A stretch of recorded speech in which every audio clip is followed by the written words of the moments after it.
ہم قانون کا احترام کرنے والے ہیں. تحریک انصاف تو رول آف لا کی لڑائی لڑ رہی ہے اور آج مختلف شہروں میں اضلاع میں ہم قانون کی اور آئین کی حکمرانی کی آواز بلند کر رہے ہیں. میں سمجھتا ہوں کہ اگر کوئی جرم سرزد ہوا ہے تو ہمیں سنا جائے اور جج صاحب انصاف کے تقاضوں کے مطابق فیصلہ صادر فرمائے. مقصد سمجھ نہیں آتا سوائے اس کے کہ ایک تلوار لٹکتی رہے اور ایک سیاسی دباؤ میں ہم پھنسے رہیں.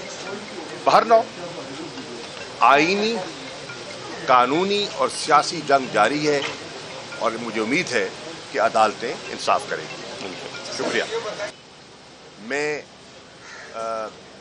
جج صاحب کی خدمت میں یہ پوچھنا چاہتا تھا اور پوچھنا چاہوں گا کہ جنہوں نے مجھ پر یہ الزام لگایا ہے وہ 26 مئی کی موری کو کوئی تقریر تو پیش کر دیں.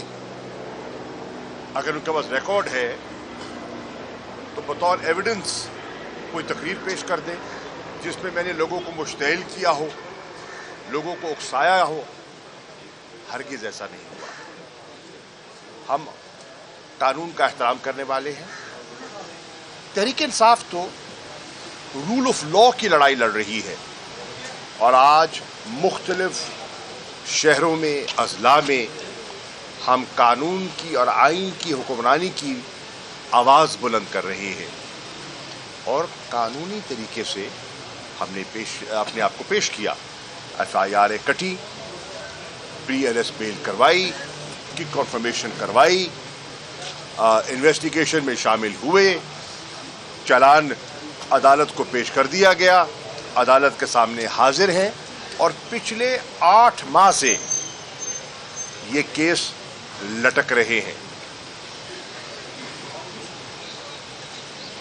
ہم سمجھتے ہیں, میں سمجھتا ہوں کہ اگر کوئی جرم سرزد ہوا ہے تو ہمیں سنا جائے اور جج صاحب انصاف کے تقاضوں کے مطابق فیصلہ صادر فرمائے.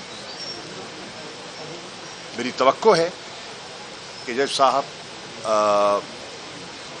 جلد از جلد اس کیس کو سنیں گے اور انصاف فرمائیں گے کیونکہ یہ کئی مہینوں سے لٹک رہا ہے اور آج بھی ایک تاریخ پڑ گئی ہے 25 اپریل کی.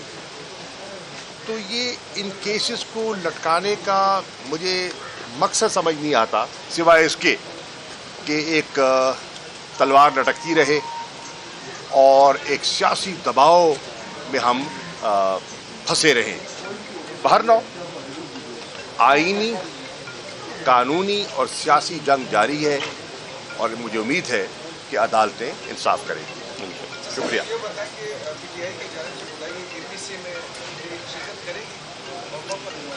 دیکھیے, پہلے تو سچی بات ہے ہمیں تو حکومت کی جو سنجیدگی ہے اس پر بھی تعجب ہو رہا ہے. 7 تاریخ بتائی گئی, پھر 9 کا کہا گیا, ابھی 9 کی بھی کنفرمیشن نہیں ہے.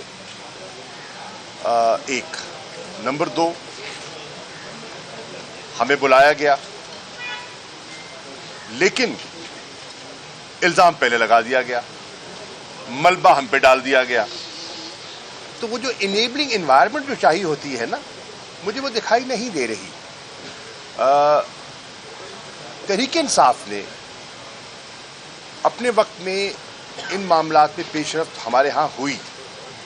خدا کے فضل و کرم سے اگر آپ کمپیرزن کریں تو PTI کی گورنمنٹ کے دوران آپ دیکھیں گے کہ کرمنل انسیڈنٹس میں ایک خاطر خواہ کمی آئی اور ہم نے جسے کہتے ہیں نا نیشنل ایکشن پلان جو مرتب کیا گیا تھا اس کے بنانے میں بھی رول پلے کیا. اور پھر جب ہماری گورنمنٹ آئی تو 2021 میں ہم نے اس کو ریوائز کیا, اس کو مزید کمپریہنسو بنایا. ہم نے 2022 میں اندرونی چیلنجز کو, جس میں دہشت گردی ایک چیلنج ہے, اس سے نمٹنے کے لیے ہم نے نیشنل سیکیورٹی پالیسی جو ہے وہ قوم کو دی، قوم کے سامنے پیش کی، اور اس نیشنل سیکیورٹی پالیسی کو ہم نے اکنامک سیکیورٹی سے جوڑا، جو آج پاکستان کے شہریوں کے لیے لمحہ فکریہ ہے۔ وہ دیکھ رہے ہیں معیشت کی بدحالی، وہ دیکھ رہے ہیں مہنگائی کا طوفان، اور ابھی IMF کے ساتھ جو گفتگو شنید چل رہی ہے، ایک نیا طوفان جو ہے وہ برپا ہونے والا ہے۔ وہ دیکھ رہے ہیں بڑھتی ہوئی بے روزگاری، وہ دیکھ رہے ہیں صنعت کا پہیہ جو ہے وہ رک گیا ہے، وہ دیکھ رہے ہیں ہر طبقہ، تاجر ہو، صنعت کار ہو، کسان ہو، مزدور ہو، محنت کش ہو، نوجوان ہو، سب طبقے پریشان ہیں۔ اس ماحول میں آپ بلانا چاہتے ہیں تحریک انصاف پاکستان کے مفادات کو ترجیح دیتی ہے، ہماری اس میں کوئی ضد یا انا نہیں ہے۔ ہم نے ہمیشہ آپ نے دیکھا کہ ایک مثبت رویہ ہم نے اپنایا۔ آپ کو یاد ہوگا جب پہلا پشاور کا سانحہ ہوا آرمی پبلک اسکول کا، تو اس پر ہم نے اپنا دھرنا ختم کیا، اور اس وقت APC میں شامل ہوئے، عمران خان صاحب تشریف لے گئے، میں ان کے ساتھ تھا، پشاور میں اجلاس ہوا اور ہم نے پورا تعاون کیا۔